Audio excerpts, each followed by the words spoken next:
Okay, today's video will be on a unique, one-of-a-kind belt-fed machine gun called the Austin Aerospace ASP. ASP. It was built for Austin Aerospace. We're going to put it in a little bitty ultralights. And for that, they've been playing about like that. A few more pictures there. The idea was to use this in third world countries for non-conventional warfare. And a brief, well, maybe it's going to be a little bit long video actually, but someone, I don't know who, came up with the concept to put two M60 machine guns on an ultralight, one each side of the fuselage. They were doing testing, and one gun jammed, stopped firing. The other gun kept firing because you had recoil impulse on one side, not on the other. Plane became hard to steer, and it created what they call, I guess, they considered it unsafe. So they wanted a gun that was recoil free. And this being a 30 carbine caliber, belt fed, what I call air buffered, I'll get in a minute. This was basically a recoil free gun. And you could put one of these under each wing of the plane. And here's a picture here. It shows right there, that is a picture that shows that one gun on that right hand side of that plane right there. So that's one of these guns. Actually, maybe this gun. There's only one built. So anyway, it's recoilless. I call it air buffering, as in the bolt is open bolt fire. You cock it like that, and it has a remote trigger here. Well, normally, when it goes in the aircraft, it would have a electrical servo motor that fired it. But basically, right now, we fire it by doing that, and it fires. When it operates, the bolt comes back. Spring tension overrides the bolt and pushes it forward again. So there's no mechanical slap, there's no bolt slamming around. It's effectively recoil free, which is clever. And what's fairly unique, actually more unique than that even, is that you have a gas takeoff right here on the barrel. At that point in the barrel, and the shell will be right about here. And the gas comes back here and drives the feed block. So as soon as the round is fired, the bullet passes the port right here, gas comes back, and that drives the belt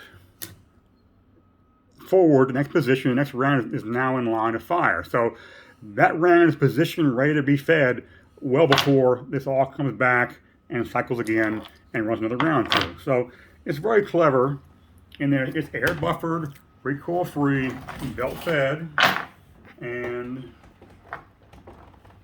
gas driven by the power of the round. And apparently it was a lot of power in the round with the gas coming through, because there's a trapped piston, and there's no bleed off on the piston, so that you're not losing gas out of the system after the gas is utilized through here to operate the feed mechanism. You don't lose the gas, so you don't lose a lot of power of the round operating the feed block. I've read that, like on a 50 cal belt fed and a 30 cal belt fed that Brian designed, you lose up to a third of the power of the cartridge dragging the belt, pulling the belt, etc.